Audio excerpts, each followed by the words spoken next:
히브리서 11장 6절에 보면은 믿음이 없이는 하나님을 기쁘시게 하지 못한다 그랬습니다. 믿음이 없이는 다른 건 다 가지고 있는데 믿음이 없어. 믿음이 없다고 하면 그 사람은 하나님을 기쁘시게 할 수가 없다는 거예요. 여기서 우리는 이 믿음을 가진다고 하는 것이 얼마나 중요한가 하는 것을 알 수가 있습니다. 교회 안에는요, 세 종류의 사람이 있습니다. 하나는 큰 믿음의 사람이고요. 두 번째로는 믿음이 작은 사람이고, 세 번째로는 믿음이 없는 사람들이 있어요. 여러분, 교회 나온다고 해서 다 예수 믿는 사람 아니에요. 김일성이도 교회 다닌 사람입니다. 그 어머니가 권사고요. 교회 다닌다고 다 예수 믿는 사람 아니에요. 이 교회 안에 세 종류의 사람이 있어요. 믿음이 큰 사람, 믿음이 아직 부족해서 작은 사람, 아예 믿음이 없는 사람. 그냥 교회 나오는 거예요. 부모 따라 나오든지, 애인 보고 나오든지, 하여튼 장사 속으로 나온다든지, 별별 사람 다 있어요. 평소에는 그 사람이 믿음이 어떠한지를 알 수가 없어요. 그러나 환난과 풍파가 일어났을 때 그 사람의 믿음이 정말 좋은 사람인지 믿음이 약한 사람인지 아니면 맹탕인지 그때 알 수 있는 거예요. 평소에는 모르다가도 한번 어려움에 부딪힐 때 그 사람의 참 믿음의 진가가 나타나게 되는 것입니다. 오늘 본문에 보면은 제자들은 배를 타고 가다가 풍랑을 만나서 물이 그냥 막 배 안으로 들어오기 시작해가지고 이 배가 침몰할 위기에 처하게 되니까 너무나도 두려워서 주무시는 예수님을 깨우면서 주여 구원하소서 우리가 죽겠나이다 그랬어요. 이때 예수님은 책망을 하시기를 어찌하여 무서워하느냐 이 믿음이 작은 자들아 책망을 하셨어요. 마가복음 4장 40절에는 뭐라고 말씀하셨냐면 어찌하여 이렇게 무서워하느냐 너희가 어찌 믿음이 없느냐. 믿음이 없는 걸 주님이 탄식을 하시는 거예요. 어찌 너희들은 그렇게 믿음이 없느냐. 누가복음 8장 23절에는 너의 믿음이 어디 있느냐? 도대체 너희들 믿음이 어디 있느냐? 믿음이 보이질 않는단 말이에요. 믿음이 너무나도 작은 사람들은요, 마치 믿음이 없는 사람처럼 행동을 할 때가 많아요. 저와 여러분 모두가 다 큰 믿음의 사람이 되기를 바랍니다. 그런데 큰 믿음을 가져야 되지만은 무엇보다도 먼저 올바른 믿음을 가져야 된다는 걸 우리가 기억해야 됩니다. 그 사람의 믿음이 올바른지 올바르지 못한지 어떻게 알 수가 있느냐? 하나님의 말씀인 성경에 비추어 볼 때, 이 사람은 믿음이 잘못됐구나. 이 사람의 믿음은 올바른 믿음이구나. 그렇게 알 수가 있어요. 다시 말하면 하나님을 알아도 성경이 말씀하시는 그 하나님을 우리가 믿어야 되는 거예요. 아멘? 우리가 예수를 믿는다고 할 때 내 마음대로 믿으면 안 되는 거예요. 하나님의 말씀인 성경에 비추어 봐서 그 성경대로 성경이 말씀하시는 예수님을 믿어야 되는 거예요.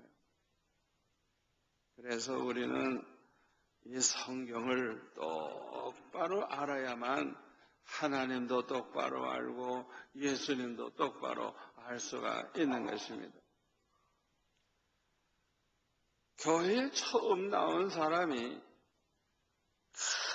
큰 은혜를 받았다고 그냥 서서 그냥 막 흥분을 해가지고 그냥 뭐 따다다다다다다 하는데 뭐 방언을 한다고 하고 난리가 나는데 알고 보니까 교회 처음 나온 사람이에요. 성경을 한 번도 펼쳐보지도 않은 사람이에요. 그런 사람의 믿음은 그 사람이 하나님을 어떤 하나님으로 알고 저러는지 알 수가 없는 거예요. 지금 그 사람 속에 역사하는 그 영이 성령인지 미혹의 영인지 알 수가 없는 거예요. 왜? 그 사람은 성경을 전혀 모르는 사람이니까.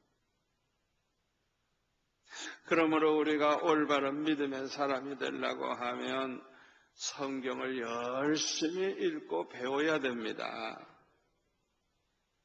적어도 1년에 신구약 성경을 한 번 이상은 통독을 해야 돼요. 연세가 50입니까? 50번을 읽었어야 돼요. 아직 밀렸으면 몇 번씩이라도 읽으세요. 자기 나이만큼은 읽어야 돼요. 나이만큼. 지금 연세가 80인 노인이 앉아 계시는데 고민을 많이 하시는 것 같은데. 아예 성경 붙잡고 사셔야 돼요. 열심히 공부하시고 배워야 돼요. 요한복음 20장 30절에 보면 예수님께서 제자들 앞에서 이 책에 기록되지 아니한 다른 표적도 많이 행하셨으나 오직 이것을 기록하면 너로 예수께서 하나님의 아들 그리스도이심을 믿게 하려 함이요 또 너희로 믿고 그 이름을 힘입어 생명을 얻게 하려 함이라. 아멘. 이 요한복음을 기록하면서 이 기록한 것 외에도 예수님이 하신 일이 굉장히 많은데 그걸 다 기록하려고 하면 세상에 어디다 둘 데가 없을 정도로 그렇게 많은 거예요. 그러면 왜 이렇게 요한복음 이렇게 기록을 했느냐? 이걸 기록한 목적은 예수님이 하나님의 아들 그리스도시라는 걸 믿게 하기 위해서. 아멘. 예수님이 누군가를 특별히 똑바로 알도록 그렇게 하기 위해서 기록했다는 거예요. 그러니까 우리가 성경을 열심히 봐야만 우리 예수님이 하나님의 아들이시구나, 그리스도 메시아이시구나 알 수가 있는 것입니다. 올바른 믿음은 세 가지가 구비되어야 돼요. 첫째로는 하나님을 똑바로 아는 믿음이라야 돼요. 하나님을 똑바로 알아야 돼요. 두 번째로는 하나님을 신뢰하고 의지하는 믿음이라야 돼요. 세 번째로는 하나님을 사랑하는 믿음이라야 올바른 믿음이라고 할 수가 있습니다. 이 세 가지가 구비가 돼야 돼요. 그런데 믿음이 자라나면 자라날수록 하나님을 점점 더 깊이 알게 되고 체험적으로 알게 돼요. 이 성경 말씀만 보고 하는 게 아니라 자기가 예수 믿어가면서 살아계신 그 하나님이 어떻게 함께 하시고 성경 말씀대로 그대로의 하나님인 걸 알게 되는 거예요. 체험적으로. 그리고 믿음이 자라나면 자라날수록 그 하나님을 신뢰하고 하나님의 말씀을 신뢰하고 하나님만 바라보고 의지하면서 살아가게 됩니다. 그리고 믿음이 자라나면 자라날수록 마음을 다하고 뜻을 다하고 목숨을 다해서 그 하나님을 사랑하게 됩니다. 아멘? 그렇기 때문에 믿음이 자라면 자랄수록 하나님을 더욱 기쁘시게 하는 사람이 되는 것입니다.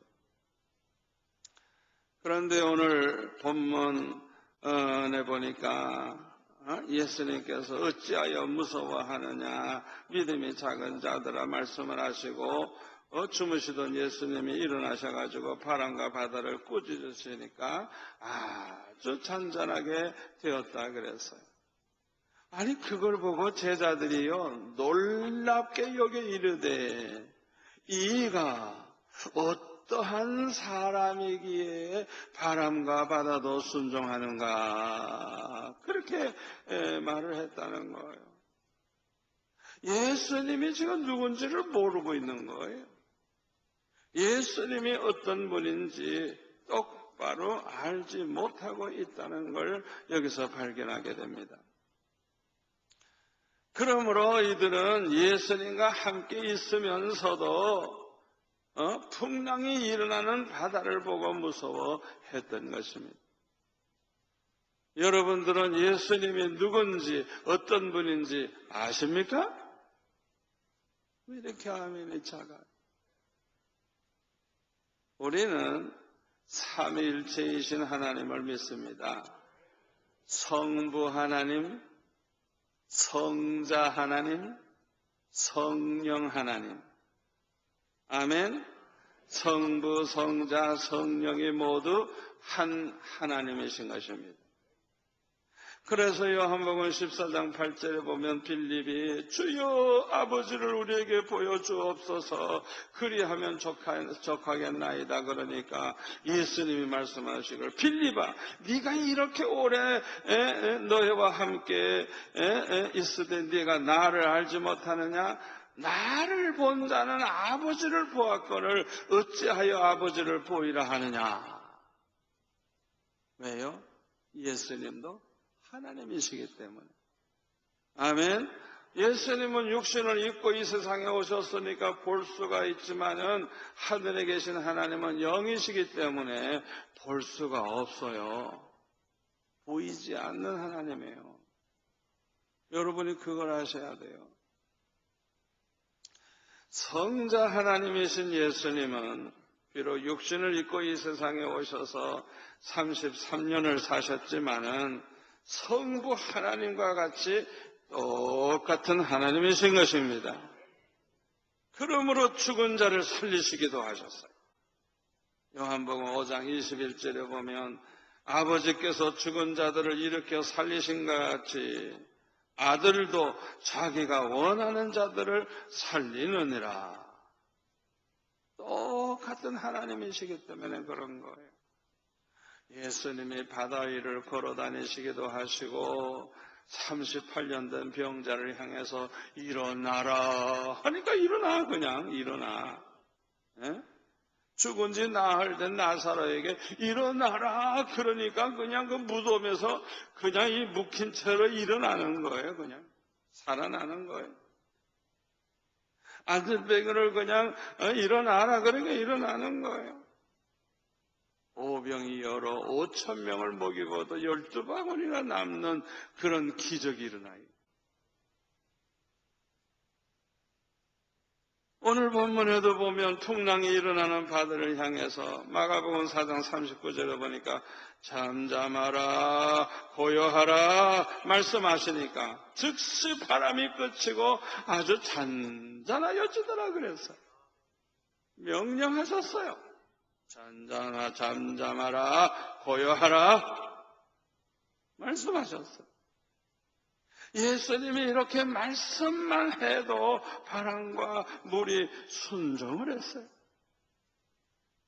창세기 1장을 보세요. 하나님께서 천지만물 창조하실 때 첫날 어떻게 했어요? 빛이 있으라 말씀하시니까 빛이 생기는 거예요. 성부 하나님과 성자 예수님과 똑같아. 에? 그냥 한마디 말씀만 하시면 되는 거예요. 성자 하나님이신 예수님은 성부 하나님과 똑같은 하나님이신 것입니다. 전지전능하신 분입니다. 절대 주권을 가지고 계신 분입니다. 신실하신 분입니다. 완전하신 분입니다. 다만 예수님은요, 성부 하나님의 뜻을 따라서 하나님의 백성들을 그들의 죄에서 구원하기 위해서 육신을 입고 이 세상에 오신 그리스도 메시아이신 것입니다. 우리 주님이 이 세상에 오셔서 십자가를 지심으로 말미암아 모든 죄의 문제 해결해 주셨습니다. 그뿐만 아니라 죽음의 문제를 해결해 주셨어요. 우리는 죽어서 멸망하는 게 아니라 다시 부활합니다. 부활합니다. 죽지 않고 썩지 않고 늙지 않고 아프지 않고 영생하는 몸, 영광스러운 몸으로 부활해서 천국에서 영생을 누리게 됩니다. 하나님과 함께 살게 되는 거예요. 그뿐만 아니라 저주를 해결했어요. 저주. 모든 저주를 속량해 주셨어요. 할렐루야. 그리고 아브라함의 복을 받게 해주셨어요. 메시아는 우리의 모든 문제를 해결해 주신 분이에요. 그렇기 때문에 우리가 예수님을 생각만 해도 감사하고 기뻐하고 그분을 사랑하고 경외하는 것입니다. 이 사실을 제자들은 물론이고 심지어 예수님의 가족들까지도 처음에는 몰랐어요. 나중에는 알게 되지만은 처음에는 몰랐어요. 그래가지고 예수님이 귀신 들렸다고 온 가족이 예수님 붙잡으러 온 적도 있어요, 글쎄. 요한복음 16장 3절에 보니까 유대인들이 예수님을 그리스도라고 그렇게 믿는 사람들을 출교하기로 결정하고 예수님을 이제 죽일 생각을 하고 있는데 예수님이 뭐라고 말씀하시는 거 아니에요? 그들이 이런 일을 할 것은 아버지와 나를 알지 못함이라. 몰랐어. 그 유대인들은 하나님도 모르고 예수님도 모르니까 그런 짓을 한다는 거 모르니까. 예수님의 가족들도 처음에는 몰랐어요. 그런데 나중에는 이제 알게 되죠. 시간이 흐르면서 많은 사람들이 예수님이 그리스도이시라는 걸 알게 되고 믿는 것을 볼 수가 있어요.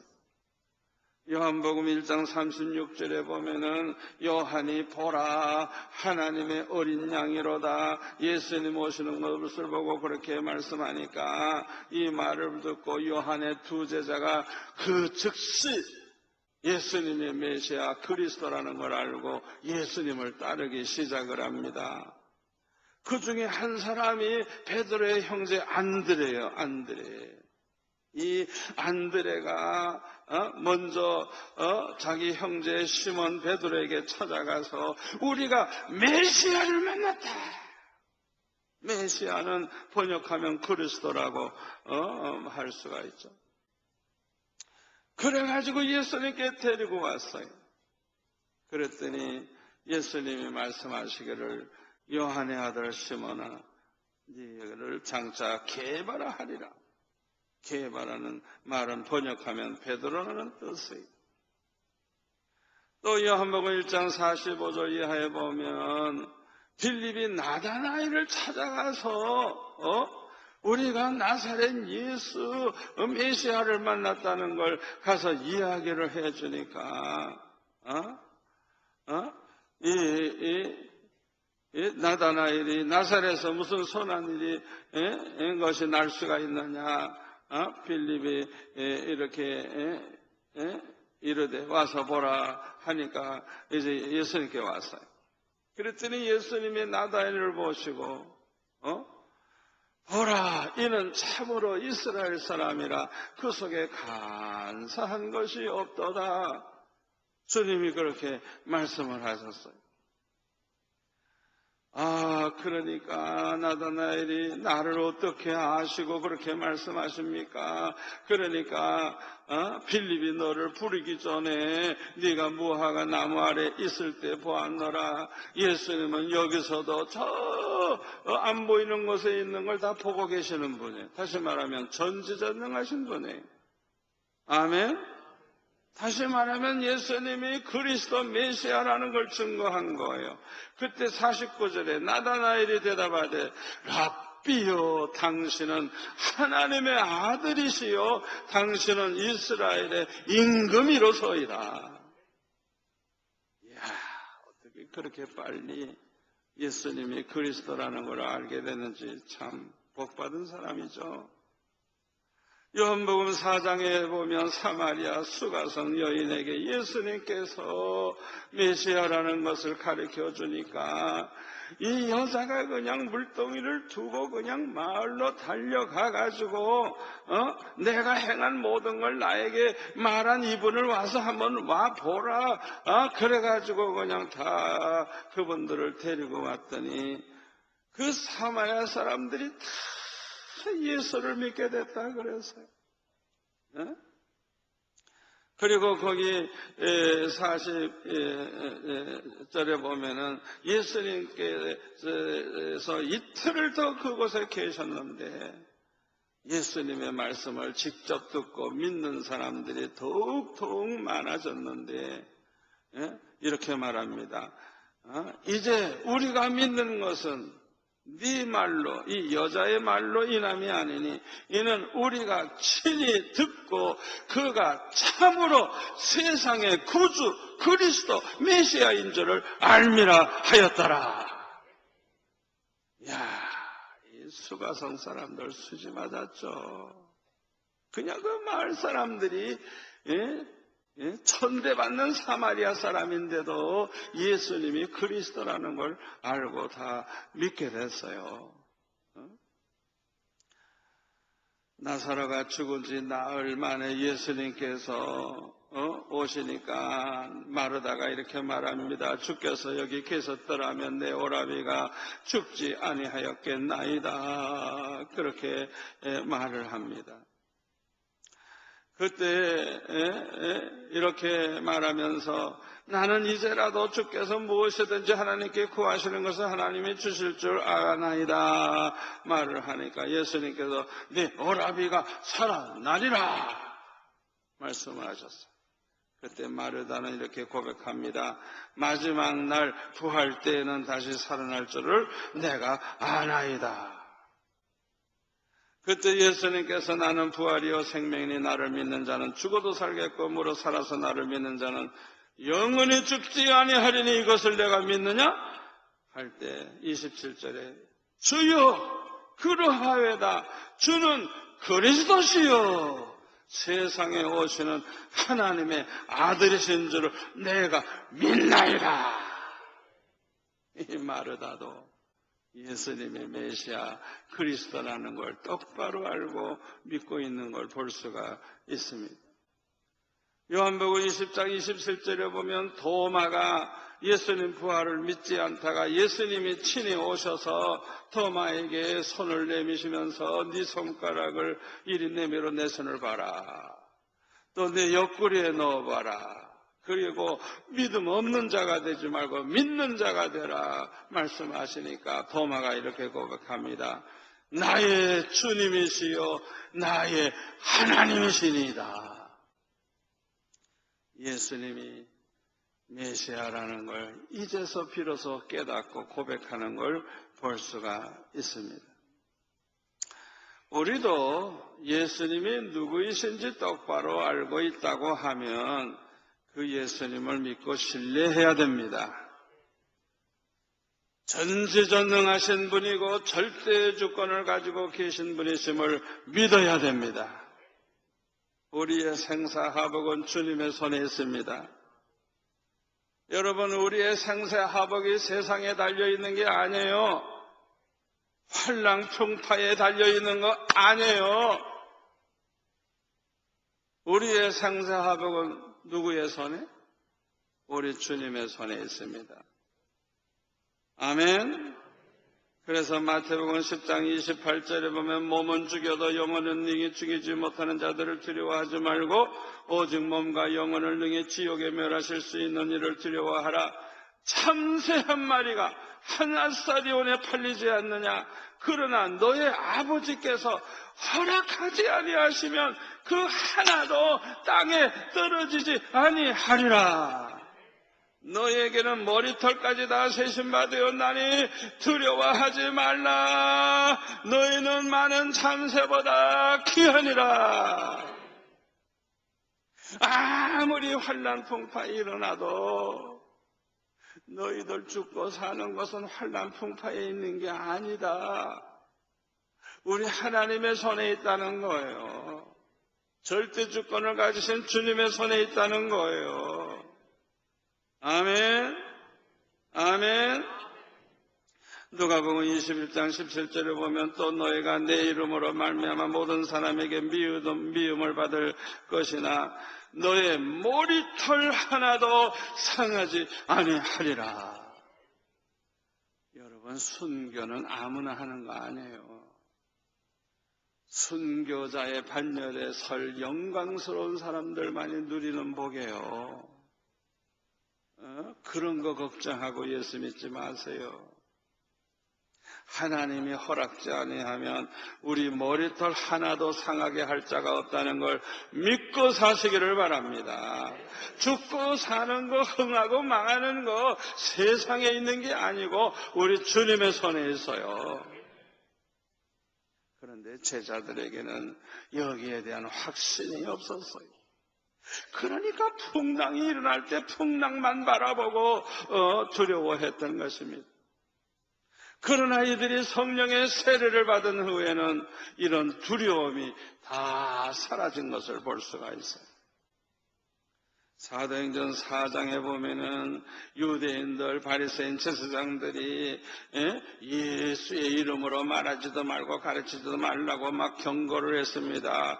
그때 베드로와 요한이 이렇게 대답합니다. 하나님 앞에서 너의 말을 듣는 것이 하나님의 말씀을 듣는 것보다 옳은가 판단하라. 우리는 보고 들은 것을 말하지 아니할 수 없다.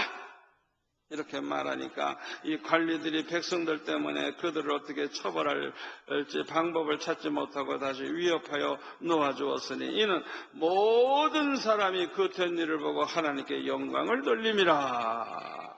그랬어요. 사도행전 4장 31절 보면 길기를 다함에 모인 것이 진동하더니 무리가 다 성령이 충만하여 담대히 하나님의 말씀을 전하니라. 성령 충만함을 받으니까요 두려울 게 없어. 무서워하는 게 없어. 하나님 한 분 외에는 무서워할 게 없어요. 부끄러울 것도 없어요. 담대하게 전도를 했다는 거예요. 사도행전 8장 4절에도 보면 스데반이 순교받는 다음에 사도들 외에 모든 사람들이 흩어졌는데요. 그들이 도망가서 숨은 게 아니에요. 어디를 가든지 예수님이 그리스도라는 것을 증거했어요. 안디옥에 가서도 그냥 막 전도를 열심히 했어요. 그랬더니 거기에서 예수 믿는 사람들이 너무 많이 생겨가지고 그리스도인이라는 말을 듣게 됐다고 그렇게 기록을 하고 있죠. 사도행전 9장에 보면 사울이 부활하신 예수님 만난 후에는요 예수님을 증거하기 시작을 하니까 핍박을 하는데 막 죽이려고 하는 거예요. 그래도 두려워하지 않고 담대히 전도하는 것을 볼 수가 있어요. 예수님을 모시고 있으면서도 풍랑을 보고 무서워한 제자들처럼 지금도 예수 믿는다고 하면서도 환난 풍파가 일어나면 근심을 하고 두려워하는 교인들이 너무나도 많이 있어요. 왜 그럴까요? 믿음이 작기 때문인 것입니다. 믿음이 작은 사람의 특징이 뭔 줄 알아요? 이 세상이나 사람들만 바라봐요. 그러니까 근심이나 두려움이 떠날 날이 없어요. 그러나 믿음이 큰 사람은 이 세상이나 사람을 보지 않고 주님을 바라봅니다. 하나님을 바라봅니다. 하나님의 말씀을 믿고 하나님을 신뢰하고 하나님만 바라봅니다. 아멘. 절대 주권이 하나님에 있다는 걸 알고 하나님만 바라보고 의지합니다. 그러므로 아무리 환난과 풍파가 일어나도 항상 담대하고 평안한 것입니다. 여러분 중에 지금 근심거리를 가지고 이 자리에 앉아 계신 분 계십니까?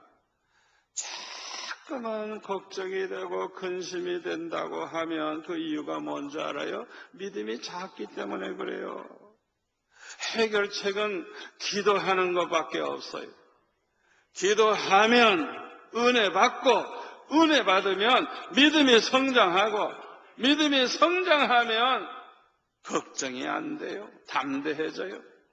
그래서 빌립보서 4장 6절에 보면 아무것도 염려하지 말고 다만 모든 일에 기도와 간구로 너의 구할 것을 감사함으로 하나님께 아뢰라. 그리하면 모든 지각에 뛰어나신 하나님의 평강이 그리스도 예수 안에서 너의 마음과 생각을 지키시리라. 아멘. 아무리 큰 근심거리가 있어도요, 그게 근심이 되질 않고 마음이 평안해질 때까지 간절히 기도하시기를 바랍니다. 그리고 특별히 감사할 게 뭔지 좀 생각을 해보세요.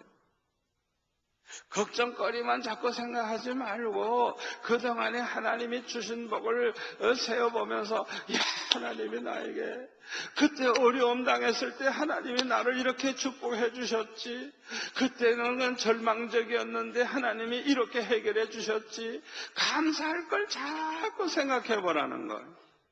아멘.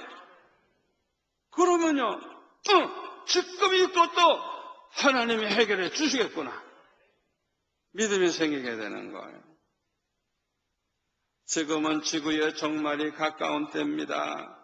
환난과 풍파가 계속 일어나고 있습니다. 그러므로 큰 믿음으로 무장해야 됩니다. 성령 충만한 믿음으로 무장해야 됩니다. 그리고 주님이 다시 오실 날이 가깝다는 것을 알고 열심히 복음을 전해야 됩니다. 이것이 우리의 사명입니다.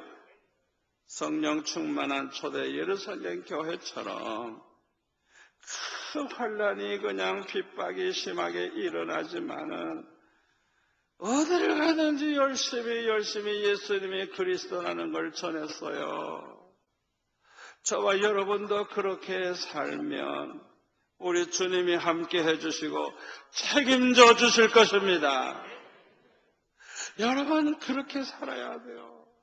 세상 바라보고 사람 바라보고 살지 마세요. 그러면 근심과 불안이 끝일 날이 없습니다. 주님만 바라보고 사세요. 주님만 바라보고 사세요. 열심히 전도하세요. 주님이 함께 하실 것입니다.